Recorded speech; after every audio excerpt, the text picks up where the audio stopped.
So the Indian Prime Minister is a no-show, but other SCO leaders are in Astana. China's President Xi Jinping is in attendance, so is Russian President Vladimir Putin, Pakistan's Prime Minister Shehbaz Sharif and the Central Asian heads of state. 4 of them are members of the SCO: Kazakhstan, Kyrgyzstan, Tajikistan and Uzbekistan. They're all members. Many of their leaders met on the sidelines of the summit, and one of the most talked about meetings was this one, between the leaders of Pakistan and Russia. Prime Minister Shehbaz Sharif met President Vladimir Putin. It happened yesterday. They discussed trade and energy cooperation. Supplies of our energy carriers to Pakistan have started, and we are ready to increase them. At your request, Russia tries to make its contribution to ensuring food security in Pakistan. We are increasing the supply of grains to the Pakistani market.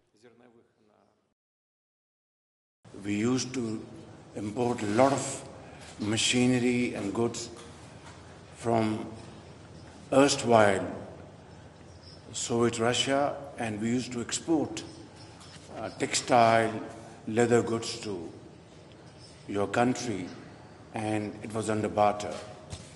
I think today is the time we can overcome financial and other banking issues by renewing our trade and expanding our trade under barter.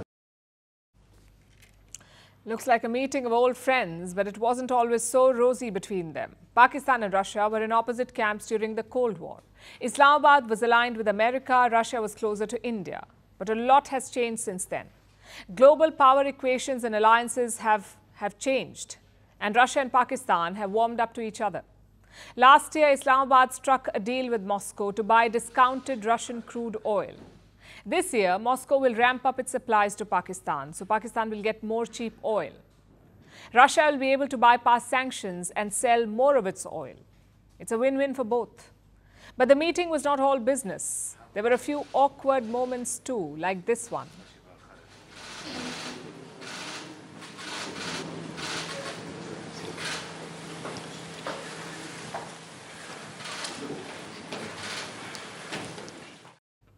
That was Shehbaz Sharif ignoring a photo op with President Putin. Instead, he greets Russian Foreign Minister Sergei Lavrov first. Talk about priorities. But Putin did not seem to think much of it.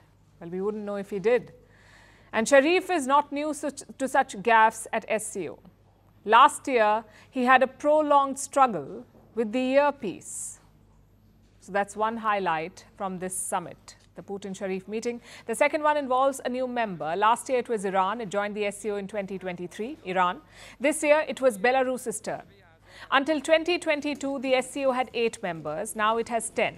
Iran and Belarus have been added in the last 2 years. So the group is expanding. It now accounts for 40% of the global population and 30% of the global GDP. And finally, highlight number 3, the Astana Declaration. All 10 members have signed it.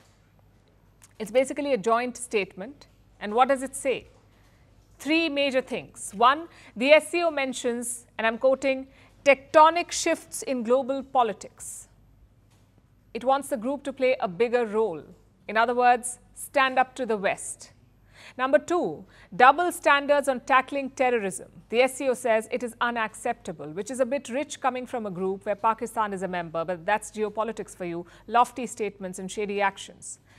And point number 3 from the declaration, the SCO will never militarize the outer space. That's their statement. What does one make of it? And of this group, which has a clear clash of priorities. The SCO, or the Shanghai Cooperation Organization, was founded in the year 2001. It's been 23 years, and in all this time, they've struggled with stating their purpose. What do they want to do? There's no consensus. Every member wants a different thing. Beijing wants the SCO to be a Chinese-led club to establish their control over Eurasia. Basically like a fast track for Xi Jinping's Belt and Road Initiative. On the other hand, Russia wants status quo. Central Asia is Moscow's backyard, and they don't want to let go of this turf. Russia wants to maintain its traditional sway, which explains the induction of its close ally Belarus this year. So while Putin and Xi may appear like allies, they're also competing with each other, vying for influence in the SCO. It's like a private duel. Although there's one thing that they agree on, and that's hating on the West. Our cooperation is not aimed against anyone. We do not create any blocs or alliances. We simply act in the interests of our people. They may be saying that, but do they really believe that? Look at the Astana declaration. It has criticized a unilateral build-up of missiles. No country was named, but we all know who they're talking about. It's the West. Plus, the declaration does not mention the war in Ukraine. It talks about the Gaza war, though. The SCO has called for a complete ceasefire in Gaza. But beyond this display of unity, the occasional jibes at the West and the lofty statements, is the SCO any good? I guess it depends on how you look at it. Russia and China see it as an anti-West alliance. India is realistic about its limited potential. And for Central Asia, it's all about the investments. But for any regional group to succeed, you need some degree of unity, political unity. And that is the SCO's biggest weakness. Its divisions are holding the group hostage. Until they're resolved, there can be little cooperation in the Shanghai Cooperation Organization.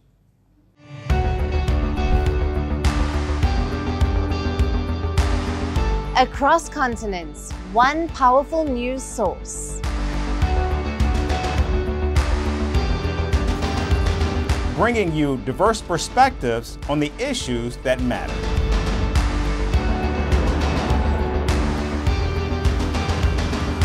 We go beyond the boundaries to give you that little extra about every sporting moment.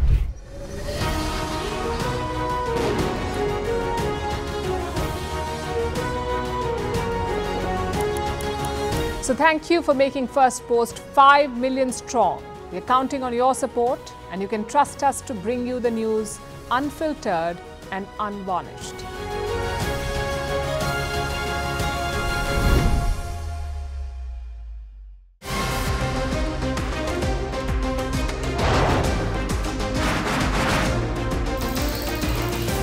On the show today, the T20 World Cup bandwagon has moved across to the West Indies. What can you expect from this?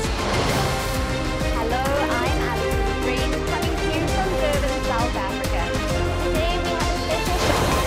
We start with a report on India's shifting nuclear posture. For the first time since India officially became a nuclear power. Hello and welcome to Firstpost America. I'm Eric Ham, coming to you live from the nation's capital in Washington, D.C.